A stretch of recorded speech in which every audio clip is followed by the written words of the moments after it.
كلما كانت حواجب الراجل تخينة كلما كان عشقه للستات. ماشي. حكي على ايه؟ ولا حاجة، بفكر بس.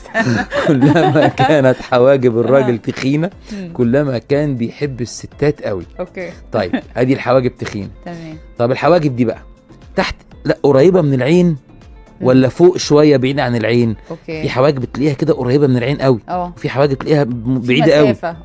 بالظبط. كلما كانت الحواجب التخين قريبة من العين قوي معناها ان هو ودود جدا جدا مع الستات.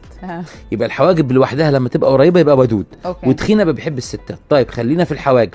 الحواجب دي منعكشة ولا متسرحة؟ تلاقي شعر الحواجب دي عماله يطلع فوق كده، يبقى بيحب الهلس الوحش قوي.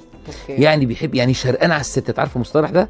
يجري على الست اللي هو ايه، بحبك. شفت الفيلم بتاع زمان، بحبك بحبك بحبك بحبك، يقعد يجري وراها ويلزق لها، وبيسموه البنات او الستات الراجل الشرقان. انت بتقول ايه؟ ايه اللي انت بتقوله ده؟ بجود. لا تجود ولا تتنيل، انت تخلص خالص وتسمعني. كلما كانت فتحة الأنف نفس قطر فتحة الأذن كلما كانت الهبة يا ولد.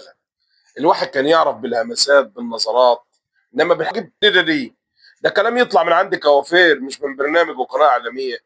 ابعتها له.